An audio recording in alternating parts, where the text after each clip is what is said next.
এরশাদ। সাবেক রাষ্ট্রপতি হোসেন মোহাম্মদ এরশাদের আপিল গ্রহণ করা হলো, আর সরকার যে দুটি আপিল করেছিলেন তা খারিজ করা হলো। প্রমাণিত হলো যে সাবেক রাষ্ট্রপতি এরশাদ সম্পূর্ণ নির্দোষ, তিনি কোনো অপরাধ করেননি, তিনি কোনো দুর্নীতি করেননি, তিনি সুবিচার পেয়েছেন, ন্যায় বিচার পেয়েছেন। এই রায়কে অদ্ভুত হিসেবে আখ্যায়িত করেছেন দুদক আইনজীবী। আমি এই কমিশনকে বলেছি, এই রায় দিয়েছেন, খালাস দিয়েছেন, আমার কাছে মনে হয়েছে এটা একটা অদ্ভুত রায়। এখন আপনারা আপিল করবেন কিনা আপনাদের সিদ্ধান্ত নেবেন, এবং উনি বলেছেন আমি কমিশনের সঙ্গে সিদ্ধান্ত নিয়ে এটা আপনাকে জানাবো। নিম্ন আদালত এই মামলায় এরশাদকে 3 বছরের সাজা দিয়েছিল।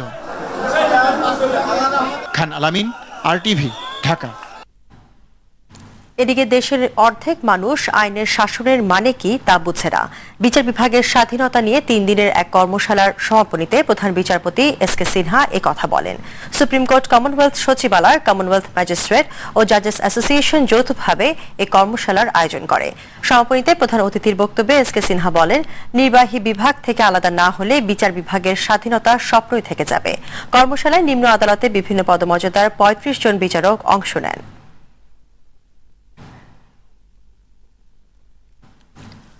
প্রধানমন্ত্রীর হস্তক্ষেপে বিচার বিভাগ স্বাধীন নয়, প্রধান বিচারপতির বক্তব্যে এই সত্য ফুটে উঠেছে এমন মন্তব্য করে বিএনপির মহাসচিব মির্জা ফখরুল ইসলাম আলমগীর বলেছেন, আওয়ামী লীগের দুঃশাসনে দেশে গণতন্ত্র নেই। জনগণ থেকে বিচ্ছিন্ন হয়ে আওয়ামী লীগ দেউলিয়া হয়ে গেছে, জনগণকে তাদের আর কিছু দেয়ার নেই বলে জানান মির্জা ফখরুল।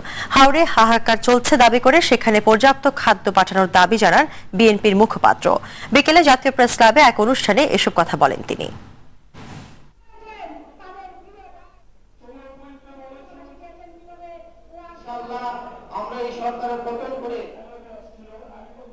প্রধানমন্ত্রী বলছেন প্রধান বিচারপতি সম্পর্কে যে আমি জানি না আমাদের চিফ জাস্টিস কিভাবে বললেন আইনের শাসন নেই, বিচার বিভাগের স্বাধীনতা নেই। উনি তো জানবেন না, কারণ এই আইনের শাসন কিন্তু তিনি ধ্বংস করছেন, বিচার বিভাগের স্বাধীনতা তিনি হরণ করছেন। যে কারণে আজকে বাংলাদেশের কোন মানুষ শান্তিতে নেই, স্বস্তিতে নেই, তার জীবনের নিরাপত্তা নেই, আইনের কোন শাসন কোথাও নেই। দেশের সব ধর্মের মানুষের মর্যাদা নিয়ে চলা নিশ্চিত করার প্রতিশ্রুতি দিলেন প্রধানমন্ত্রী শেখ হাসিনা। বিকেলে গণভবনে বৌদ্ধ ধর্মাবলম্বীদের সাথে শুভেচ্ছা বিনিময়কালে তিনি এই কথা বলেন। সন্ত্রাস, জঙ্গিবাদ ও মাদকের বিরুদ্ধে সবাইকে অবস্থান নেওয়ার আহ্বান জানান প্রধানমন্ত্রী। আরো জানাচ্ছেন শরীয়ত খান। বুদ্ধ পূর্ণিমা উপলক্ষে গণভবনে বৌদ্ধ ধর্মাবলম্বীদের সাথে শুভেচ্ছা বিনিময় করেন প্রধানমন্ত্রী শেখ হাসিনা।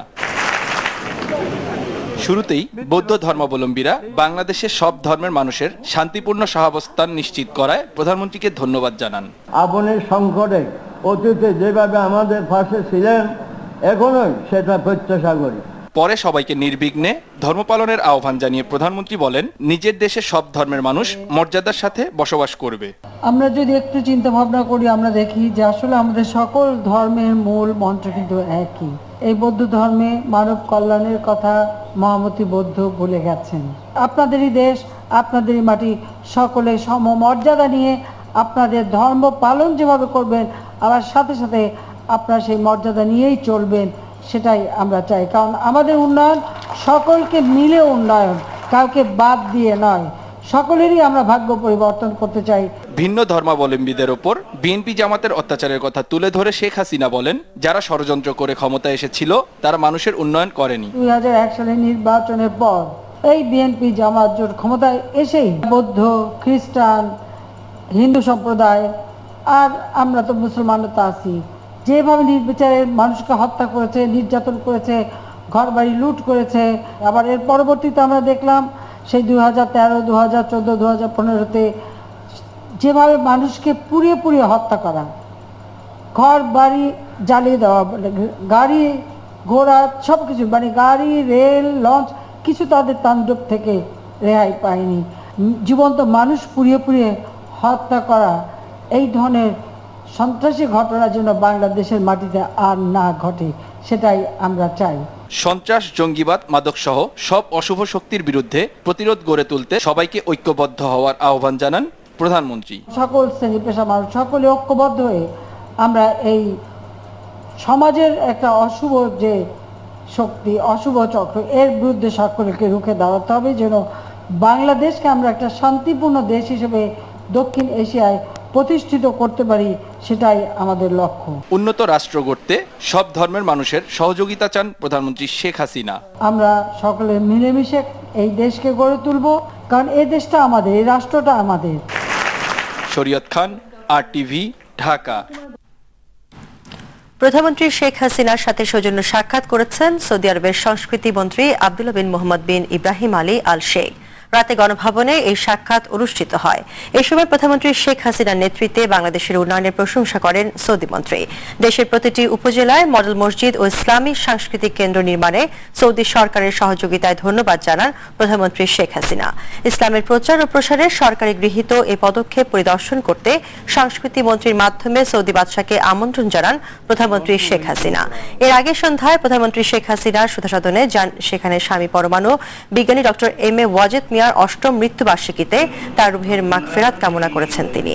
বাদ মাগরিব সুধাসদনে গিয়ে দোয়া মোনাজাতের স্মৃতিকাতর সময় কাটান শেখ হাসিনা।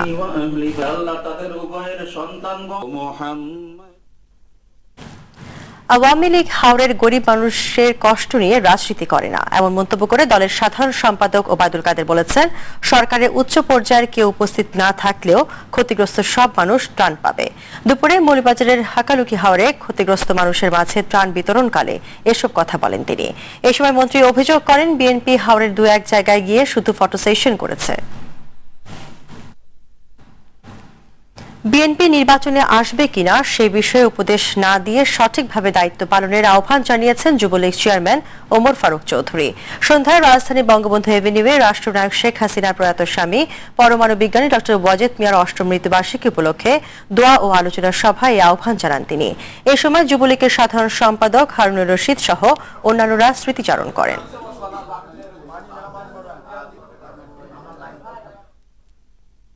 কুষ্টিয়ায় আওয়ামী লীগে যোগ দিয়েছেন বিএনপির কয়েক হাজার নেতাকর্মী। বিএনপির ঘাঁটি বলে পরিচিত আইলচরা খাজানগর এলাকা থেকে ইউনিয়ন পরিষদ চেয়ারম্যান সিদ্দিকুর রহমান ও শিল্পপতি আব্দুর রশিদের নেতৃত্বে আনুষ্ঠানিকভাবে আওয়ামী লীগে যোগ দেন তারা। বিকেলে আইলাচর মহাবিদ্যালয় মাঠে এক জনসমাবেশে বাংলাদেশ আওয়ামী লীগের যুগ্ম সাধারণ সম্পাদক কুষ্টিয়া সদর আসনের সংসদ সদস্য মাহবুবুল আলম হানিফের হাতে ফুল দিয়ে তারা আওয়ামী লীগে যোগ দেন। অনুষ্ঠানে প্রধান অতিথির বক্তব্যে হানিফ বলেন, আইলচরা এলাকার উন্নয়ন ও আওয়ামী লীগে যোগ দেওয়া নেতাকর্মীদের মর্যাদা দেওয়া হবে।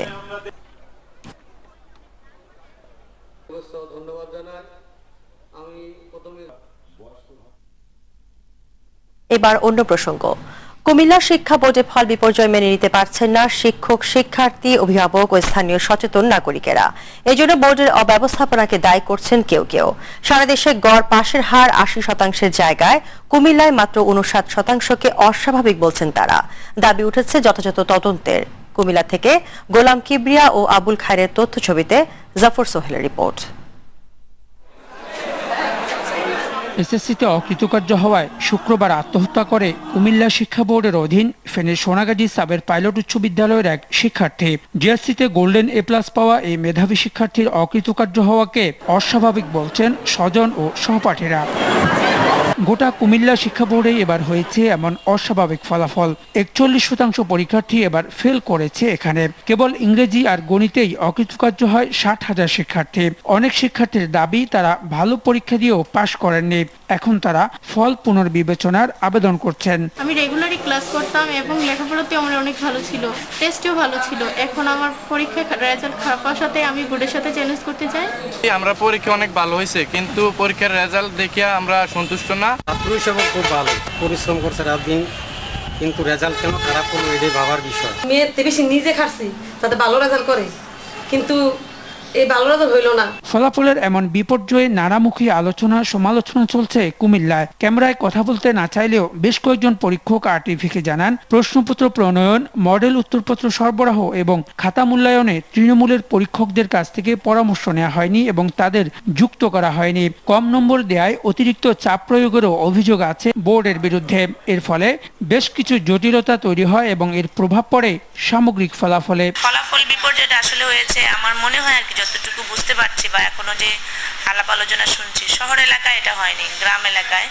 তো সেখানে শিক্ষার্থীদের মানের একটা প্রশ্ন আছে, হতে পারে খাতা মূল্যায়নও একটু কিছু সমস্যা হতে পারে। ফল বিপর্যয়ের জন্য পরীক্ষা ব্যবস্থাপনায় বোর্ডের অদক্ষতাকে দায়ী করছেন স্থানীয় সচেতন নাগরিকেরাও। তাদের দাবি, দ্রুত বিষয়টি তদন্ত করে দেখা হোক। এটা শুধু বিপর্যয় নয়, একটি অস্বাভাবিক ভয়াবহ বিপর্যয়। প্রয়োজনে একটি তদন্ত কমিটি গঠন করে হলেও প্রকৃত কারণ উদ্ঘাটন করে জনসমক্ষে তুলে ধরা উচিত। তবে বোর্ড বলছে এটি ঠিক বিপর্যয় নয়, খাতা মূল্যায়নে একটু কড়াকড়িতেই এই ফল। এটাকে একদিক দিয়ে আমি বিপর্যয় মনে করি না, কারণ একটা আদর্শ উত্তরমালা তৈরি করে দিয়েছি।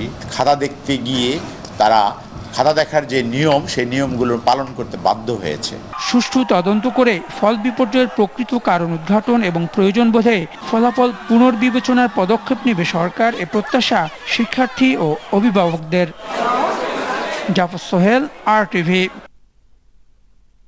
দুই শিক্ষার্থীকে ধর্ষণের অভিযোগে 6 মে বনানী থানায় মামলা দায়ের হওয়ার 4 দিন পর প্রধান আসামি শফাত আহমেদের গুলশানের বাসায় তল্লাশি চালিয়েছে পুলিশ। তবে 1.5 ঘন্টা তল্লাশির পর শফাতকে সেখানে পাওয়া যায়নি বলে জানান মামলার তদন্ত কর্মকর্তা। বেলা 11:30টার দিকে শফাতের বাসায় তল্লাশি চালায় আইন শৃঙ্খলা বাহিনী। এ পর্যন্ত মামলার 5 আসামির মধ্যে কাউকে গ্রেফতার করতে পারেনি পুলিশ। আপন জুয়েলার্সের মালিক শফাতের বাবা দিলদার আহমেদ জানান, গতকাল থেকে তার ছেলে বাসায় নেই। ঢাকার বেসরকারি 2টি বিশ্ববিদ্যালয়ের 2 শিক্ষার্থী গত 28 মার্চ বন্ধু শফাতের জন্মদিনের দাওয়াতে বনানীর রেইনট্রি হোটেলে গেলে সেখানে গণধর্ষণের শিকার হন বলে অভিযোগ করে। এদিকে নারায়ণগঞ্জের সিদ্ধিরগঞ্জে এক বিধবার জমি দখলে প্রভাবশালীদের সহায়তার অভিযোগ উঠেছে সিদ্ধিরগঞ্জ থানার ওসি সহ 3 কর্মকর্তার বিরুদ্ধে। এজন্য বিধবা নারীর ভাই সহ 3 জনের বিরুদ্ধে মিথ্যা মামলা ও 10 লাখ টাকা ঘুষ দাবিরও অভিযোগ উঠেছে। ঘটনা তদন্তে 3 সদস্যের তদন্ত কমিটি করেছেন জেলার পুলিশ সুপার। সাদাত হোসেন স্বপনের সহায়তায় নারায়ণগঞ্জ প্রতিনিধি শফিকুল ইসলামের রিপোর্ট, জানাচ্ছেন নোমান শিবলি। নারায়ণগঞ্জের সিদ্ধিরগঞ্জের ধুনহাজি রোড এলাকায় পৈতৃক সূত্রে পাওয়া প্রায় 50% জমি ভোগ দখল করে আসছেন বিধবা আসমা বেগম সহ তার 7 ভাই বোন, যার বাজার দাম প্রায় 2 কোটি টাকা। তাদের অভিযোগ, সম্প্রতি স্থানীয় কয়েকজন প্রভাবশালী জমিটি দখলের চেষ্টা করে। এ নিয়ে আদালতে মামলা হলে আদালত জমিটি দেখভালের জন্য সিদ্ধিরগঞ্জ থানার ওসিকে নির্দেশ দেয়। আসমা বেগমের অভিযোগ, আদালতের আদেশ নিয়ে থানায় গেলে ওসি তার সঙ্গে দুর্ব্যবহার করেন। এছাড়া কয়েক দফায় টাকা আদায়ের পাশাপাশি আরো 10 লাখ টাকা ঘুষ দাবি করেন। ওসি থানায় দেখাইলো, তাহা আনার পর আমি থানায় দিয়েছি। এখানে যত সমস্যা যা